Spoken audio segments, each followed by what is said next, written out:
Hi everyone, this is the Why Music channel. I'm your host Nate, and before we get stuck into this video, I encourage you just to hit that subscribe button, hit that like button, and check out some more of the videos on this channel too. Just to give you some more context, I had the pleasure of co-writing a book called Listen and Celebrate, and in that book I looked at 15 different composers who composed different styles of music from all over the world. One of the pieces of music that we found was a piece called Let's Make the Planet a Better Place by the artist Eva Kestner. I contacted Eva and she was very happy to have this conversation with me, and here it is for you all. Eva Kestner talking about her life, her music, and specifically about this song, Let's Make the Planet a Better Place.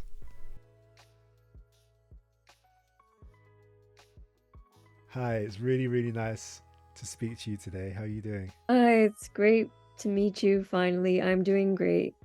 Thank you for having me on your show. No problem at all. So obviously I could tell people, what I've found out about you, but it'd be great. Could you just let people know who you are, what you do, where you live, where you come from, just so they can get an idea of who you are. I'm Eva Kestner. I am a Taiko drummer. Taiko drumming is traditional Japanese drumming. I live in Tokyo, Japan. This is where I was born and where I grew up. I perform. Well, I'm based in Tokyo, but I also perform and teach workshops abroad. So I do performances and teach workshops in Europe, America. I've been to Australia, and my instrument, taiko drumming. Um, I started playing the taiko drums when I was 8 years old. My mother actually started learning how to drum, so I was taking lessons with her. So that's how I started drumming. I was playing piano before that too, so I was always involved in music. And then I got really involved with taiko drumming, especially in college. I was in New York for college. I started a taiko drumming team at my school, and I was the musical director and the lead performer there.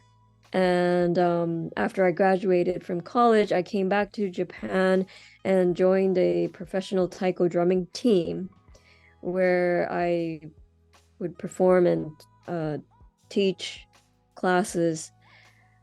But I only did that for about a year. So after a year, I left and became independent. And that's when I started really exploring my own musical capabilities, such as composing and writing. I also studied more about traditional Japanese folk music and music and dance.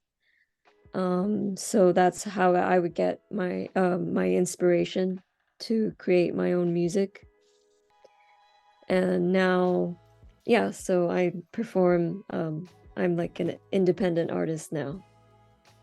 Awesome. Thank you for sharing.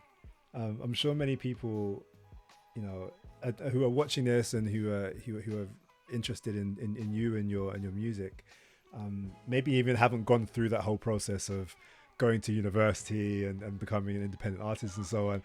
So I think it's really interesting for them to hear like the process, that it's not just, you study and then you all of a sudden become a musician like that. There's so many different, I guess, pathways that you can take, and so many different ensembles you can join that really help to shape who you are. So one of the things that I think was really interesting in finding out about your life and your music and your work, is just your own, how you see yourself and your identity, and how you in some ways fuse that with your music. Could you just talk a little bit about that? So my identity, well, my mother is Japanese and my father is German. Most Oh, in fact, every professional taiko drummer I know is fully Japanese and they only speak Japanese.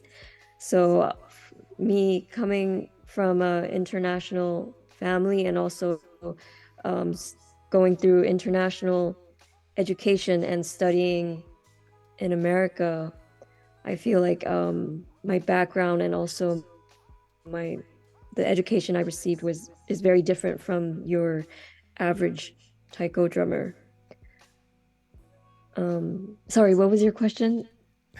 just like just like how you like use your identity in your music.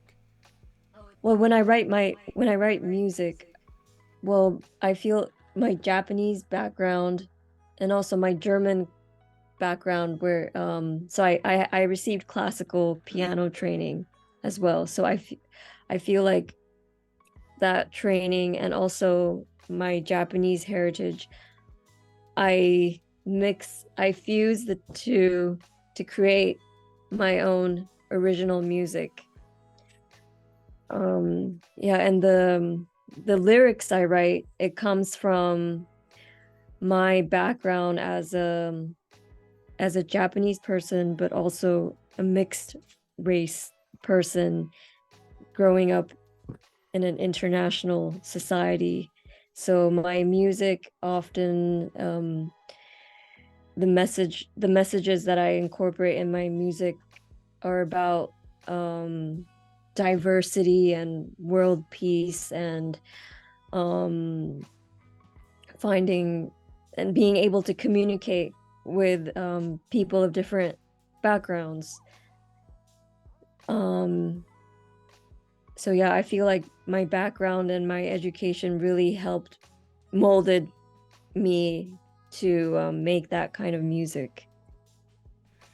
I think it's so true for so many people out there where we come from either we come from different places, our parents maybe, or we come from one place but then we move somewhere, and so this idea of who we are is constantly shifting and changing. And I think that's one thing, when it comes to like expressing that in music, can be a process that can take some time to really figure out how you want to do it and how you feel safe to do it as well, right? So could you tell us a bit about that process of becoming a composer and what that means to you? Um, well, I like to make music that comes from my heart, but also that's able to that anybody from the world can easily like relate to, and it's not something that's completely foreign to them. So I feel like the songwriting process, the songs that I write, it has a very, well, I don't know if I can say this, but it has the Japanese essence, but it also like the rhythms and the keys that I use, but it also has like this more universal kind of sound. I don't know if everybody who listens to it can agree to that, but that's how I perceive my music. When you say universal sound, you mean like a sound that is fairly popular like around the world, Yeah, because like well, Japanese music, like traditional Japanese folk music, they often use the pentatonic scale. That makes it sound very Japanese. But there's so many other cultures and uh, that use that scale. And also wherever you go, it's somehow people have I think what's the it's there was a musician who was doing a lecture about the power of the pentatonic scale, how wherever you go in this world, everybody has like this instinct, Jacob this Collier, was it? no, it was McFerrin? Bobby McFerrin, Yeah. McFerrin. Bobby, Yeah, yeah. yeah. Like no matter where you are in this world, people know intuitively the pentatonic scale, and they can sing it Mm, even if you don't give them the notes. yeah. That was a great. Yeah.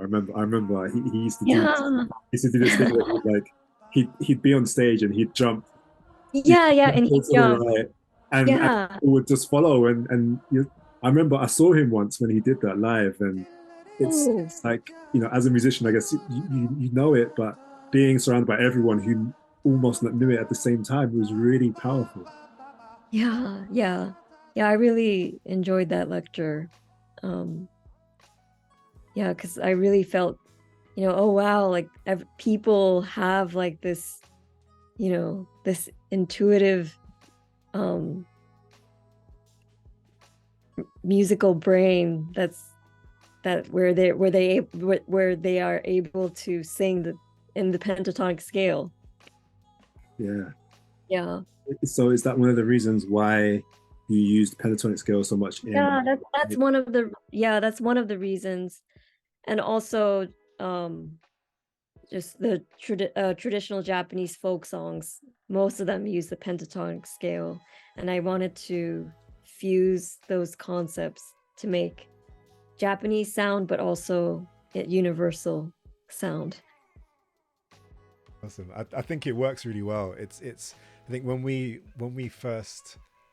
I first heard it, because we were looking for music that is just interesting, right? It's just interesting. It's different from what maybe a lot of young people in the UK anyway are maybe used to hearing in music classes.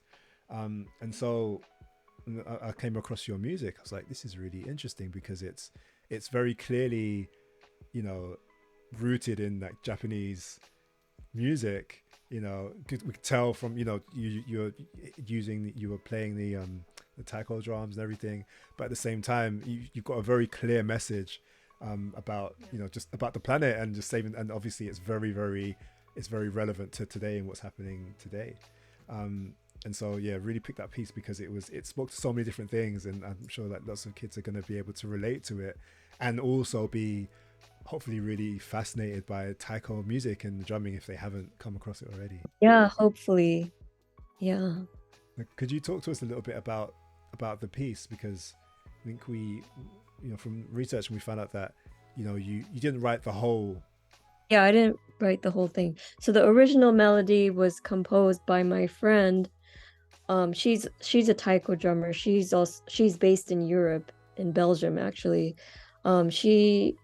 She was the first female taiko drummer to be able to perform on the taiko drums on stage, because before only men were allowed to drum and women were confined to either singing or dancing, and they were not allowed to drum. She was the first person who did that, and now she's making her own music because she left that it's that taiko team where they had that history of only men were able to drum, but she revolutionized that, and then after a while she left, and now she's based in Europe. And I really respect her musicianship, and also her attitude towards taiko drumming. Like, she's not afraid to do things that were never done before. I really I respect her as a musician and a taiko drummer. And when I first heard that melody that she wrote, it really I really liked it, and I wanted to expand on it to make my own music. So I asked her if I can use her melody to make my own song, and she said that's great. So I did, and I asked her to listen to it, and she really liked it. So yeah, so it started from there. And we did actually perform this piece once together in Japan at a school. Yeah, where she's from. She's from Kyoto, Japan, and we performed this piece together at a school in front of Japanese, I think it was junior high school students. Okay, that's again, I think it's really important to for a lot of younger people to remember that, like, there's so many compositions, they don't just come from one person sitting in a room and, you know, working on it and then releasing it. You know, often there's so much collaboration and sharing of ideas involved in making a song. And so, like, how did you start from that point? So you heard the melody, and then what took you to that place of coming up with the words? And I was actually in Australia, and a group of people in this Taiko school, they were using that melody and singing, like, without any lyrics. They were just singing that melody to the beat of the drums. So they were drumming and they were humming the melody. And I really liked the melody. So I took it home with me, and that around that time I wanted to make my own I was in the process of making my first album. So and I thought that melody would be a good first song to my album. I don't know why I thought that, but that's how I just heard that melody and I decided I wanted to use that melody. Yeah. and that, where did the words come from? Like, where was the inspiration for the words? I don't know, but I wanted to make it, you know, Japanese in the beginning, and then when the key changes, make it into English. I liked that that, you know, that procedure. And I don't know, and it's such a simple melody, so I knew the lyrics had to fit in nicely and not, you know, make it too complicated. And I wanted it to so that anybody could just listen to it and they can just sing along with it. So it's not complicated, and it's repetitive. So yeah, I just wanted something that people can easily sing along to. Mm-hmm. I think you definitely got that. You definitely got that. I'm curious actually as well, the inclusion of the drums.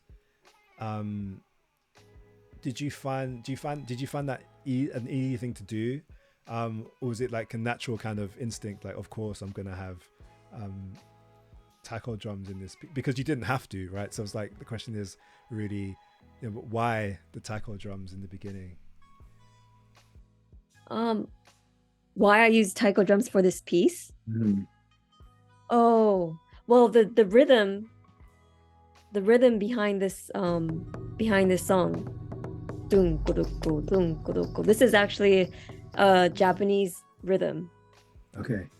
Yeah, so it's actually from the Fisherman's Sea Life. Okay. They use this rhythm to express fishing. So it reflects kind of the wave rhythm, and also the movement of, like, pulling the net and the fish in. Okay. So the rhythm, it's actually, and the downbeat, it's on the downbeat, the emphasis, donko doko, donko doko. That's also very Japanese. Yeah. Because I don't want to generalize, but I know many, like, funk and Western rhythms, the emphasis is on not on the downbeat, but on the two and the four. Yeah. Mm-hmm.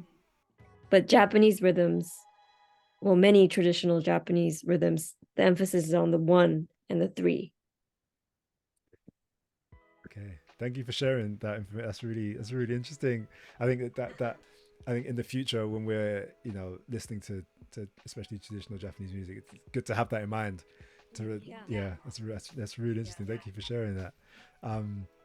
So is that, I think one thing that's really interesting about what you did with this piece is that you made a video as well, because, you know, not every, especially, you know, when we're studying music from, the 18th century or 19th century, there isn't any music videos like that, Right. right? And so like that video gives you a chance to express, maybe more things about the music, but then maybe other things that aren't in the music. So like, could you maybe tell us a bit about, why you, and maybe is potentially why you chose to shoot it around water as well, because of the rhythm? I don't know. I'm just putting that together now. Yeah. I chose to shoot it near the water because of the rhythm. And also, I felt that, the nature scene was suitable for this song. Yeah. Yeah, I think it's really, really fascinating talking to you, because it's so easy for us to find music and listen to it and say, oh yeah, well, of course, this is what this person meant, this is what they meant when they did this, that means this means that. But from talking to you, you realize that actually there's so much more to it, and so many things that maybe wouldn't have connected if we didn't speak to you. And it's I think there's lots of people who are going to be really going to be like, oh, okay, and they maybe understand the piece from a different perspective now. Yeah, that'd be really good. Yeah, I'm sure they will. So I guess the final question for you then, and this could be anything, just I guess some advice for young people who are trying to compose. Maybe they're in school right now and they're told to compose, right? And it's like, okay, where do I start, or what materials can I use? Do you have any advice for anyone who's trying to compose music, who maybe wants to bring in different elements of their own identity or culture? I see. I would advise people to study their roots, and find out more about the music of where they come from, and and really find your own voice, because that's not something that happens overnight. It may take many years, but because for me, like, I wrote this song when I was like way past the age of 30, and I wouldn't have been able to write that without the experiences that I had, and the training that I had, and I couldn't have done it if I was younger, or without the experiences that I had. So I would recommend people to, if you want to compose your own music, really study your roots, and also have the life experiences that will really mold who you are. I would recommend people to travel and see the world outside your home. Even if it's like 10 minutes down the road, or It's 10 minutes down the road, because going out there also helps you understand who you are better. Yeah, I 100% agree. 100% agree. Thank you so much. It's been really, really interesting talking to you. Thank you for having me on your show. No problem at all. And I'm sure anyone watching this, they're gonna listen to your, not only just that song, but to other music on your album as well, and with different ears, knowing there's so much more behind it. So yeah, thank you so much. And yes, we'll be in touch. We'll keep talking for sure. Yes. Awesome. Thank you. Thank you for watching this video. I really hope that it's given you a bit more insight into composing, into Eva Kestner's life and her work, and also the song Let's Make the Planet a Better Place. I've put Eva's information in the description box below, so you can find out a bit more about her website, and her social media link. And until next time, take care of yourselves. Peace.